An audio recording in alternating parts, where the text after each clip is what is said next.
ಓಂ ಗುರುಭ್ಯೋ ನಮಃ. ನಮಸ್ಕಾರ ವೀಕ್ಷಕರೇ, ಆರ್ಕೆ ಟಿವಿಗೆ ಸ್ವಾಗತ. ಈ ದಿನದ 12 ದ್ವಾದಶ ರಾಶಿಗಳ ದಿನ ಭವಿಷ್ಯ ಹೇಗಿದೆ ಎಂದು ತಿಳಿಯೋಣ. 6-3-2025 ಗುರುವಾರ, ಸಪ್ತಮಿ ತಿಥಿ, ರೋಹಿಣಿ ನಕ್ಷತ್ರ, ವಿಷಕುಂಭ ಯೋಗ, ವನಿಜ ಕರಣ. ಮೊದಲನೆಯದಾಗಿ ಮೇಷರಾಶಿ. ವಾಹನದಿಂದ ಲಾಭ, ಮನೆಯಲ್ಲಿ ಶುಭ ಕಾರ್ಯ ನಡೆಯುವುದು, ಗೃಹ ಲಾಭ, ತಂದೆಗೆ ಧನಲಾಭ, ಕುಟುಂಬದಿಂದ ಖರ್ಚು, ಭರಣಿ ನಕ್ಷತ್ರದವರಿಗೆ ಶುಭವಾಗುವುದು. ವೃಷಭ ರಾಶಿ. ಪ್ರಯಾಣದಿಂದ ಲಾಭ, ವ್ಯಾಪಾರ ಲಾಭ, ಭೂ ಖರೀದಿ ಲಾಭ, ಒಡ ಹುಟ್ಟಿದವರಿಂದ ಸಹಾಯ, ಕೃತಿಕ ನಕ್ಷತ್ರದವರಿಗೆ ಲಾಭವಾಗುವುದು. ಮಿಥುನ ರಾಶಿ. ಧನ ನಷ್ಟ, ಉದ್ಯೋಗದಲ್ಲಿ ನಷ್ಟ, ಸಂಗಾತಿಯಿಂದ ಕಿರಿಕಿರಿ, ಹಾಲು ನೀರು ವ್ಯಾಪಾರಸ್ಥರಿಗೆ ನಷ್ಟ, ಈಶ್ವರನನ್ನು ಪ್ರಾರ್ಥಿಸಿ ಒಳಿತಾಗುವುದು. ಕಟಕ ರಾಶಿ. ವ್ಯಾಪಾರದಲ್ಲಿ ಲಾಭ, ಮಾನಸಿಕ ಸದೃಢತೆ, ವಿದೇಶಿ ಪ್ರಯಾಣ, ವಿದ್ಯಾರ್ಥಿಗಳಿಗೆ ಶುಭ, ಪುಷ್ಯ ನಕ್ಷತ್ರದವರಿಗೆ ಶುಭವಾಗುವುದು. ಸಿಂಹ ರಾಶಿ. ಉದ್ಯೋಗದಲ್ಲಿ ನಷ್ಟ, ಅವಮಾನ, ಮಕ್ಕಳಿಗೆ ಉದ್ಯೋಗ ಲಾಭ, ಪುಬ್ಬ ನಕ್ಷತ್ರದವರಿಗೆ ಅಶುಭ.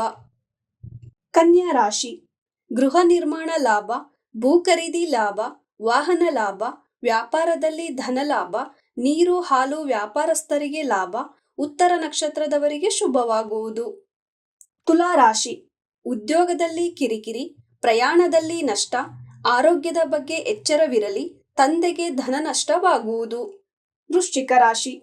ತಂದೆಗೆ ಪಾಲುಗಾರಿಕೆಯಲ್ಲಿ ಲಾಭ, ವ್ಯಾಪಾರದಲ್ಲಿ ಲಾಭ, ಮನೆಯಲ್ಲಿ ಶುಭ ಕಾರ್ಯ ನಡೆಯುವುದು, ಸಂಗಾತಿಯಿಂದ ಧನ ಲಾಭ, ಅನುರಾಧ ನಕ್ಷತ್ರದವರಿಗೆ ಶುಭವಾಗುವುದು. ಧನಸ್ಸು ರಾಶಿ.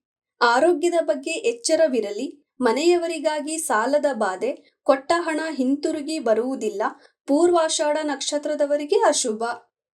ಮಕರ ರಾಶಿ. ವ್ಯಾಪಾರದಲ್ಲಿ ಲಾಭ, ಸಂಗಾತಿಯಿಂದ ಧನ ಲಾಭ, ಪ್ರಯಾಣದಿಂದ ಲಾಭ, ವಿದ್ಯಾರ್ಥಿಗಳಿಗೆ ಶುಭ, ಉತ್ತರಾಷಾಢ ನಕ್ಷತ್ರದವರಿಗೆ ಶುಭವಾಗುವುದು.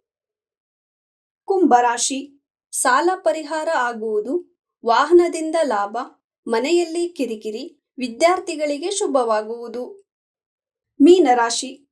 ಮಕ್ಕಳಿಗಾಗಿ ಪ್ರಯಾಣ, ಉದ್ಯೋಗದ ಸಲುವಾಗಿ ಪ್ರಯಾಣ ಮಾಡುವಿರಿ, ಹೊಸ ವ್ಯಾಪಾರದ ಬಗ್ಗೆ ಚಿಂತನೆ, ಉತ್ತರ ಭಾದ್ರ ನಕ್ಷತ್ರದವರಿಗೆ ಶುಭವಾಗುವುದು. ಇದೇ ತರ ದಿನ ಭವಿಷ್ಯಕ್ಕಾಗಿ ನೋಡ್ತಾ ಇರಿ ಆರ್ಕೆ ಟಿವಿ ಕನ್ನಡ. ಧನ್ಯವಾದ.